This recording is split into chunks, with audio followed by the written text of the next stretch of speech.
En este video voy a explicar lo fundamental de electrostática. Es importantísimo que entiendan bien las bases para que a la hora de atacar conceptos más difíciles o problemas complicados no se confundan. Aquí voy a explicar desde la ley de Coulomb, el concepto de campo eléctrico, el por qué el campo eléctrico es conservativo, es decir, que exista el potencial eléctrico y que el trabajo no depende de la trayectoria. Todo en un video. Así que si quieres entender bien esos conceptos, quédate y empecemos. Todo comienza con la ley de Coulomb. La ley de Coulomb es experimental, no se dedujo matemáticamente. Estuvo Coulomb ahí probando entre objetos cargados y determinó que la fuerza eléctrica, la fuerza que había entre ellos, iba de esta forma. Él lo determinó con una constante que es la de 8.988 por 10 a la 9, pero luego con la formulación de Gauss, esa constante se puso de esta forma. A fin de cuentas, esta es la aportación de Coulomb y es totalmente experimental. Voy a explicar un poco de cómo se maneja vectorialmente aquí. Consideren dos cargas. Esta es una carga Q' y esta es una carga Q. A la carga Q', que vamos a decirles carga fuente, más adelante va a quedar claro por qué se le dice carga fuente. Y Q, carga prueba. La carga sobre la que está actuando la fuerza que ejerce Q'. El vector posición de Q' le ponemos R'. Es donde está esa carga. Y el vector posición de Q es R. La fuerza que hace Q sobre Q' en general es R menos R', el vector. Si esta carga estuviera en el origen, simplemente sería R, como se suele poner de forma básica. Pero de forma general, para dos cargas que están en cualquier parte del espacio, se tiene que poner R menos R'. Y hice el dibujo claramente para que se viera de dónde sale ese R menos R'. Es de la diferencia de los vectores. Ahora, voy a explicar la definición de campo eléctrico. Aquí hay un detalle fino que no siempre se suele explicar. El campo eléctrico formalmente se define como el límite cuando la carga tiende a cero de este cociente, de la fuerza que experimenta la carga Q entre la carga. Normalmente, como se suele poner, es simplemente así, como un cociente, y se obvia el límite, considerando que va a funcionar. El límite es importante conceptualmente, y quiero que entiendan esta parte. Voy a poner una distribución de muchas cargas Q, QK, para indicar que puede ser esta Q1, Q2, Q3, Q4, Q5. Es decir, todas estas son cargas y por simplicidad que valen lo mismo. Todas tienen la misma magnitud. Estas cargas, por estar acomodadas de esa forma, generan un campo eléctrico. Perturban mi espacio de alguna forma. No quiero saber cuál es, no interesa ahorita y debe ser de una forma complicada, pero no importa. Generan un campo eléctrico. Y de repente llega una carga prueba. Aquí es donde queda claro el concepto. ¿Por qué a esta se le dice carga fuente y a esta carga prueba? Se les dice carga fuente porque son la fuente del campo eléctrico. Son las cargas o la configuración que me perturba mi espacio y que me genera un campo. Y a la prueba es la carga que yo pongo y la carga que va a sentir una fuerza, la carga a la que yo quiero saber cuánto vale su fuerza eléctrica. Es por eso que se les dice carga fuente y carga prueba. Si yo acerco esta carga, pues por fuerza eléctrica, esta carga puede moverme las demás. Ya sea que sea positiva, negativa, va a atraer, repeler, entonces me va a mover la configuración. Y si me mueve la configuración, pues entonces ya no van a estar acomodadas de la misma forma. Y si no están acomodadas de la misma forma, pues el campo eléctrico me cambia. Por eso se pide que la carga tienda a cero, para que ésta sea tan chiquita que al acercarla no me perturbe mi configuración, no me perturbe mi acomodo. Y al no perturbar mi acomodo, el campo eléctrico se mantiene invariante. Esa es la idea. Así que cuando apliquen esta, se está obviando que funciona y que no pasa que se cambien las cargas. Es un detalle fino que no se suele mencionar, pero que es bueno conocer. Ahora, en general, de la fuerza de Coulomb se obtiene esta relación, porque aquí tengo muchas cargas fuente. Entonces, al aplicar el principio de superposición, que es decir, que la fuerza total sobre esta carga sea igual a la suma de las fuerzas que ejerce cada carga fuente sobre ella de manera individual, se obtiene que se suman todas las fuerzas de Coulomb sobre la carga Q. De aquí, de este cociente, obtengo que el campo eléctrico que me generan mis cargas fuente es este de aquí. Y de ahí viene la fórmula de campo eléctrico para cargas puntuales. Hasta ahora todo ha salido de Coulomb, todo de sus experimentos. Pero ahora les hago una pregunta. ¿Qué pasa si en vez de tener cargas puntuales tenemos distribuciones continuas?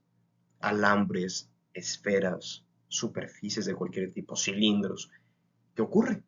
¿Cómo hacemos el paso de cargas puntuales a estas cosas? Pues aquí les voy a explicar de manera intuitiva, evitando el formalismo matemático, de cómo podemos hacer ese paso. Imagínense que un alambre es una sucesión de muchísimas cargas puntuales. De esta forma, infinitesimalmente unidas. Todas. Todas Q'. Indicando hasta ahora, si no se han dado cuenta de eso, que a las primas siempre están relacionadas con la fuente. Prima siempre le pongo a la fuente. Prima. Bueno, entonces yo puedo cambiar de cómo decía Q' y expresarlo ahora como lambda de L'. Lambda siendo ahora mi densidad lineal, es decir, la distribución que tengo. Esta puede ser uniforme o una función de la longitud, como sea. Pero cambio de expresarme en cargas puntuales a expresarme en densidad de carga. Una densidad de carga multiplicó por un diferencial de longitud.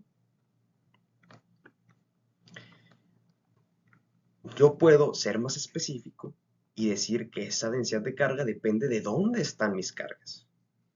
R vector prima, ubicando cada uno de estos puntitos. Entonces, Q', la carga que tenga, el puntito, va a depender de la densidad y la densidad depende de la posición de esas cargas. Ahora, ¿qué pasa si haces esa suma? Pues esa suma con este cambio se convierte en una integral. Y así el campo eléctrico que produce un alambre se calcula de este modo, donde ya cambié el Q por lambda de L. Y la integral se hace sobre la curva. Así se calcula el campo eléctrico de una distribución lineal. Análogamente, para una superficie se hace exactamente igual. Imagínense ahora una superficie como ustedes quieran. Cada va a estar formada de muchos puntitos. Pero ahora la relación que voy a poner es una densidad superficial. ¿Qué tanta carga tengo por unidad de área? Esa densidad también depende de dónde están esos puntitos, porque de dónde estén esos puntitos depende qué campo voy a tener. E igual, al sumarse, se convierte en una integral y tenemos una integral de campo eléctrico para una distribución superficial. Lo mismo para un volumen. qué tanta carga tengo por unidad de volumen. Diferencial porque son puntitos, puntitos, puntitos, puntitos, puntitos. Y al sumarse, un integral de volumen. Y así se calculan los campos eléctricos sobre distribuciones continuas con integrales, integrales vectoriales. Pero aquí no se trata de resolver estas integrales, simplemente explicar más o menos de forma intuitiva de dónde sale. Todo parte de cargas puntuales, todo parte de Coulomb. Eso es muy interesante. Ahora voy a ponerles esta distribución. Es muy general. Tienes cargas puntuales, tienes una línea, tienes un volumen, tienes una superficie, tienes todos los tipos. Y se los pongo así, no porque quiero que calculen esto, sino porque quiero que se convenzan bien de por qué el campo eléctrico es conservativo. El campo eléctrico de esta configuración es todo esto aquí. El campo eléctrico para cargas puntuales, los puntitos amarillos. El campo eléctrico para la línea. El campo eléctrico para la superficie. El campo eléctrico para el volumen. Sumando todo por principio por superposición, el campo eléctrico de todo este sistema es esta suma de integrales y de la suma. ¿Y ahora qué voy a hacer con esto? En este paso, para demostrar matemáticamente el por qué el campo eléctrico es conservativo, voy a entrar a detalles, voy a entrar a herramientas de cálculo vectorial. Así que si tú no has visto cálculo vectorial y no quieres meterte en esta matemática, te recomiendo que saltes esta parte del video y te pases a la explicación final, para que no te confundas. Ya una vez dicho esto, pues le sigo a los que se quieran quedar y entrarle a la demostración matemática. Yo puedo aplicar el rotacional a mi campo eléctrico. Y al aplicar el rotacional al campo eléctrico, aplico el rotacional a toda mi suma. A toda mi suma de integrales. Pero hay una propiedad del rotacional que me dice que puedo distribuirlo a cada término. Entonces el rotacional del campo eléctrico se distribuye a cada suma que yo tengo. A cada término. Y aquí se hace un paso extra. El rotacional no solo se hizo a la integral, sino que entra a la integral. La razón por la que entra es porque el rotacional no actúa sobre las variables primadas. De forma simple, va a quedar un poco más claro luego, el rotacional actúa sobre x, y, z. Y las integrales están haciéndose en variable x', y', y z'. Recordando que las primas caracterizan a mis cargas fuente. Y el rotacional está actuando sobre el espacio en sí. Con esto hay que darnos cuenta que todos tienen este mismo término, el r menos r' entre la norma de r menos r' al cubo. Así que hay que ver pues, cuánto vale ese rotacional, el rotacional de este, que aparece en todos. Para simplificar el cálculo voy a usar esta identidad vectorial, que nos dice que el rotacional de u por a es el gradiente de u cruz a más u, el rotacional de a. U es una función escalar, un escalar, y a es una función vectorial, un vector. Aquí, en nuestro caso, u es 1 sobre la norma de r menos r' al cubo. Esto es una norma, es escalar. Y a es esta diferencia de vectores. Ese sí es un vector. Así que, al aplicar la propiedad, obtengo que el rotacional de esto es todo esto aquí. Lo voy a hacer por partes. Pero antes voy a explicar los elementos que tengo. R es x, y, z. En forma vectorial, xy más yj más zk. Es cualquier punto del espacio. Es donde yo quiero calcular el campo eléctrico. R' es x' y más y' j más z'k. Estas son puntos de ubicación a mis cargas fuente. Es por eso que les dije que el rotacional actúa sobre las variables espaciales x, y, z, no sobre las primadas. Eso es la justificación matemática de por qué puede entrar a la integral. Hacemos la diferencia, x menos x'y más y menos y'j más z menos z'k. La norma, sencillo, la raíz cuadrada y sumamos los cuadrados de los términos. Ahora sí voy a proceder a calcular el rotacional de R menos R'. Es lo más sencillo de hacer para comenzar. El rotacional, pues es el rotacional de todo este desarrollo de acá arriba. Lo calculas como el determinante. Y JK, las parciales y los términos correspondientes. El I, el J y el K. Hacemos el determinante. Para el primero, quitamos columna y renglón y hacemos el cruzado, que es este de aquí. Para el segundo, va con un signo menos y vuelves a hacer el cruzado, este con este, este con este. Y para el tercero, si va positivo, ya haces el cruzado aquí. Se observa claramente por qué esto debe ser cero. Las parciales se hacen respecto a una variable distinta a la que está en la derivada. La parcial con respecto a y de z es 0. La parcial con respecto a z de y, 0. La parcial con respecto a x de z, 0. La parcial con respecto a z de x, 0. La parcial con respecto a x de y, 0. La parcial con respecto a y de x, 0. Todos los términos que tengo son 0. Esto ya se anula. Ese término se fue. Ahora voy a calcular el gradiente de 1 sobre la norma de R menos R' al cubo. Este gradiente lo podemos poner de este modo, pasando a las coordenadas cartesianas, del mismo modo que antes. Quedan la norma al cubo, que sería aquí un 3/2 por la raíz cuadrada. Vamos a expandir el gradiente. Se expande como las parciales, el vector compuesto de sus derivadas parciales, con x, con y, con z. Aquí cambié, y podemos hacerlo, por facilidad, este exponente pasarlo como un exponente negativo. Y ahora hay que calcular todas estas derivadas. Todas se calculan muy parecido. Lo único que cambia es la raíz de la cadena. Calculo las parciales y pues es pasar a multiplicar el menos 3/2. Dejamos esto igual, restamos 1 al exponente, menos 5/2, y la raíz de la cadena.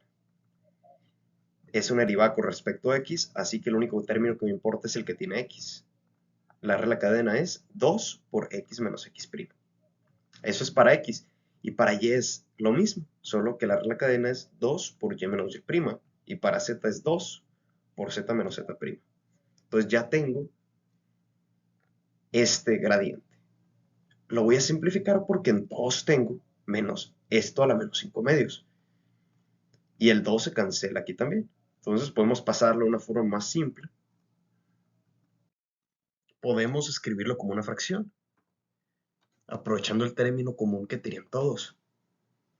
De aquí nótese que regresamos a tener el R menos R', es esto de aquí arriba. Y lo de acá abajo no es más que la norma, pero elevada a la quinta. Por lo que escribiéndolo en este tipo de notación, tenemos que el gradiente de 1 sobre la norma al cubo es igual a menos 3 R menos R' entre la norma a la quinta. Y con esto tenemos prácticamente demostrado el por qué el campo eléctrico es conservativo. Recordando, el rotacional era todo esto de aquí, pero lo fuimos simplificando poco a poco. Para empezar, ese término es 0. Y ya tenemos lo que vale esto, por lo que el rotacional se redujo solo a esta parte. Pero esto vale 0. ¿Y por qué vale 0? Porque si tenemos un escalar por un vector, cruz el mismo vector, ese producto cruz vale cero, ya que implica que los dos vectores son paralelos. Y aquí es justo lo que tenemos. El escalar es menos 3 entre r menos r' a la quinta, esa norma. Y el vector es r menos r'. Y aquí está haciendo el producto cruz con el mismo vector. Por lo tanto, esto vale cero. Así que este término también se anula. Por lo que obtenemos que el rotacional de r menos r' entre la norma al cubo es igual a cero. Y recordando el potencial del comienzo, pues era todo esto aquí, pero todos tienen lo mismo. Así que todo esto vale cero. Cero, cero, cero, cero. Por lo tanto, el rotacional del campo eléctrico es igual a cero. Conclusión, el campo eléctrico es conservativo. Eso de mi teoría de cálculo vectorial. Si el rotacional de un campo es igual a cero, ese campo se le llama conservativo. Y eso tiene implicaciones. Que el campo puede escribirse como el gradiente de una función escalar, que le llamamos potencial eléctrico en electrostática, o potencial electrostático más exactamente.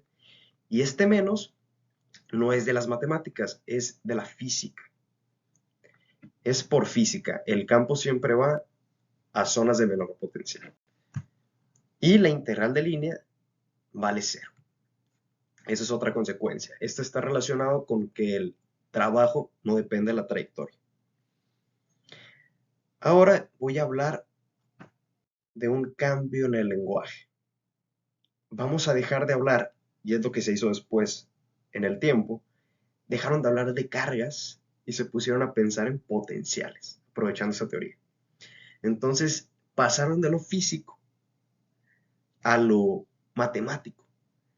Lo físico con Coulomb, las cargas. Eso es físico. Matemático, potenciales. Los potenciales no existen realmente.